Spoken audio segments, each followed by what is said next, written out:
There is a moment when everything shifts. It is the moment you stop reacting, not angrily, not defensively. You simply stop feeding the interaction, and suddenly, some people change. They push harder, they demand answers, they question your intentions, not because you did something wrong, but because they feel something slipping away.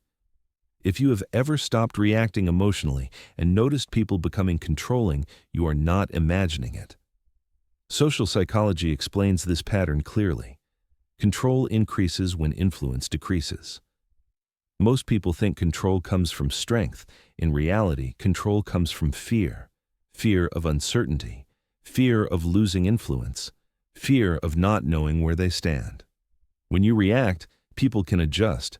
When you stop reacting, they lose their reference point.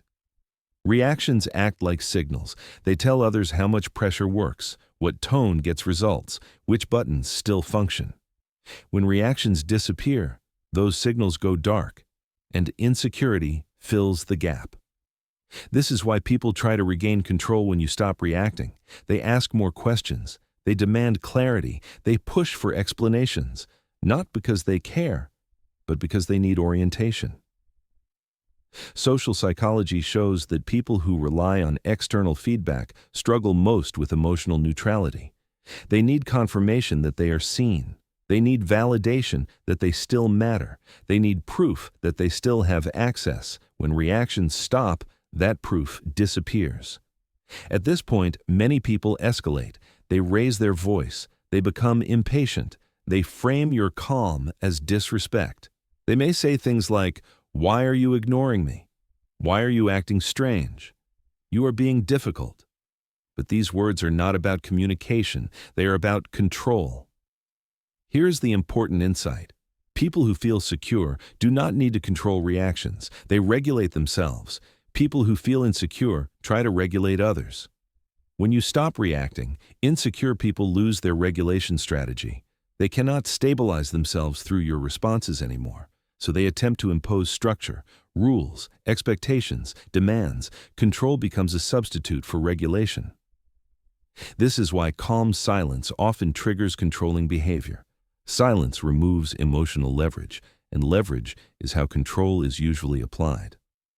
You may notice that controlling behavior often appears disguised as concern. They say, "I just want to understand. I just want clarity. I am only trying to help." But watch the tone. Is it curious or urgent? Is it respectful or demanding? Concern allows space. Control closes it. Social psychology explains that control seeks predictability. When you stop reacting, you become unpredictable, not chaotic, but unreadable. And unreadability feels threatening to those who rely on dominance. This is also why people accuse you of changing when you stop reacting. You did not change your values, you changed your availability, and that change exposes power dynamics. Many people mistake emotional access for closeness. When access disappears, they experience it as rejection. So instead of adjusting, they attempt to restore the old dynamic through pressure. You might notice subtle tactics. They remind you of past behavior. They reference obligations. They guilt you with expectations. All attempts to restore reaction. Here is something important. Control increases when boundaries are unclear. But when boundaries are calm and consistent, control loses momentum. This is why reacting less often leads to more pressure at first. It is the system recalibrating. Once it realizes pressure no longer works, behavior changes, either adaptation or withdrawal. Social psychology shows that people who attempt to control others often test limits repeatedly. They push until resistance appears. Calm non-reaction is a form of resistance that does not escalate conflict. This is why it is so effective. You are not fighting control, you are refusing participation. You may worry that not reacting makes you passive, but passivity is avoidance. Non-reaction is choice. There is a difference. Passive people disengage out of fear.